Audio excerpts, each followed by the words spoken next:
وَأَلَّفَ بَيْنَ قُلُوبِهِمْ لَوْ أَنفَقْتَ مَا فِي الْأَرْضِ جَمِيعًا مَّا أَلَّفْتَ بَيْنَ قُلُوبِهِمْ وَلَٰكِنَّ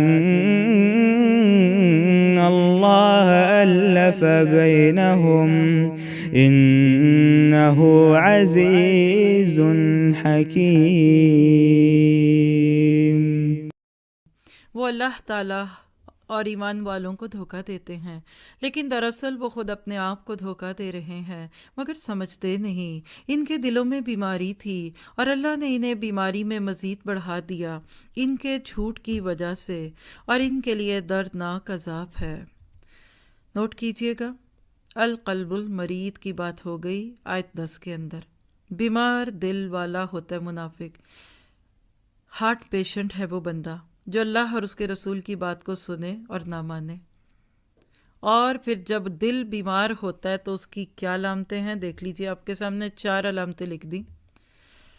آپ دنیا میں کسی کو ہارٹ پیشنٹ کیسے سمجھتے ہیں؟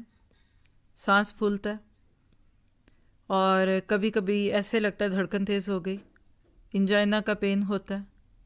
اسی طرح یاد رکھیے ہدایت کے اعتبار سے جب دل بیمار ہوتا ہے نا تو سب سے پہلے دنیا کی محبت آتی ہے، نفس کی غلامی آ جاتی ہے، پھر مال کی محبت آنے لگتی ہے، اور ایسا بندہ خود پسند ہو جاتا ہے، کسی کو نہیں۔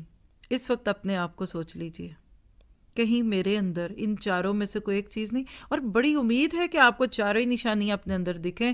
ڈونٹ وری، آپ ابھی تقویٰ کے پہلے درجے پہ ہے، اور وہ کیا ہے کہ آج ہی تو ہدایت کی طلب جاگی ہے، اس لیے آگے جا کر تو آپ نے اتنا پیارا ہو جانا ہے کہ آپ کو آج اس کا اندازہ ہی نہیں۔